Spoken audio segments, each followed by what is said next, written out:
دكتور انا تايه وحاسس ان في حاجات اتراكمت عليا وخلاص امتحان العربي بيقرب واحنا لازم نقعد للعربي تقريبا من يوم 13 او 14 6. فالمفروض نعمل ايه عشان نقدر نلم الاحياء والجيولوجيا؟ لان في حاجات انا حاسس ان هي خلاص ضايعه مني وانا حاسس ان انا نسيت كل حاجه. تعال معايا، احنا عاملين لك مجموعه انقاذ جديده. قالوا لي مش هتقدر، قالوا لي مش هينفع، قالوا لي ما تحاولش ما تكملش لف وارجع.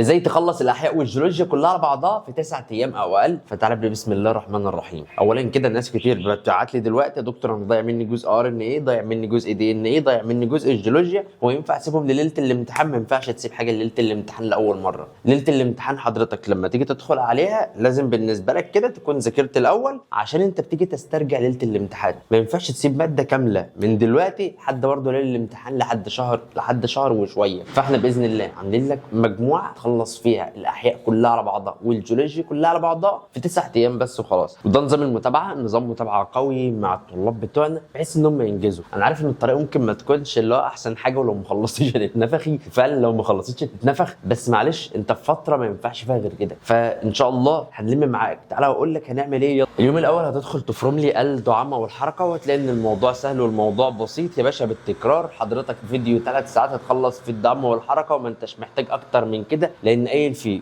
كل المعلومات وكل الافكار وكل الاسئله. خلصنا دعامه وحركه. نيجي بعد كده على اليوم اللي بعده الهرمونات مش عايز منك غير ساعتين بس وخلاص. هتخلص لي فيها الهرمونات وهتركنها على جنب وهتكتب الملحوظات وهتلاقي الدنيا تمام وزي الفل. نيجي بعد كده على اليوم الثالث الباب الاول جيولوجيا، ساعه ونص بالظبط هتكون خلصت الباب الاول جيولوجيا ونصف الباب الاول جيولوجيا. وندخل على اللي بعد التكاثر ده بصراحه هم عباره عن 5 فيديوهات، كل فيديو عباره عن ساعه الا ربع. يعني انت تقريبا معاك 4 ساعات في التكاثر، وده اكتر فصل وده اكتر حاجه متعوب عليها. ممكن تاخد معاك اللي هو الهرمونات وجزء من التكاثر عادي مفيش اي مشاكل. نيجي على اليوم الخامس مطلوب منك المناعه وتدخل تفرم المناعه وتنسف المناعه. وفرم المناعه ما هوش صعب يا اولاد، اهم حاجه بس ايه، مذاكره بس كده، حاجات بسيطه. فيديو ساعتين هتلاقي نفسك فرمت اللي هو المناعه انسان، فيديو ساعه الا ربع مناعه نبات، وكده تكون خلصت المناعه. نيجي بعد كده على اليوم السادس الباب الثاني في الجيولوجيا. نيجي على اليوم السابع دي ان ايه، هتكون انت حضرتك في ال9 ايام دول خلصت المنهج بتاعك. هيبقى فاضل لك دلوقتي حل امتحانات شامله وحل النماذج الاسترشاديه. هتلاقي حل الامتحانات الشامله وحل النماذج الاسترشاديه موجوده وانا بنزلها لك. طب انا يا دكتور عايز ادخل معاك في الكورس ده، تتواصل معايا على الرقم بتاعنا اللي الكل عارفه يا باشا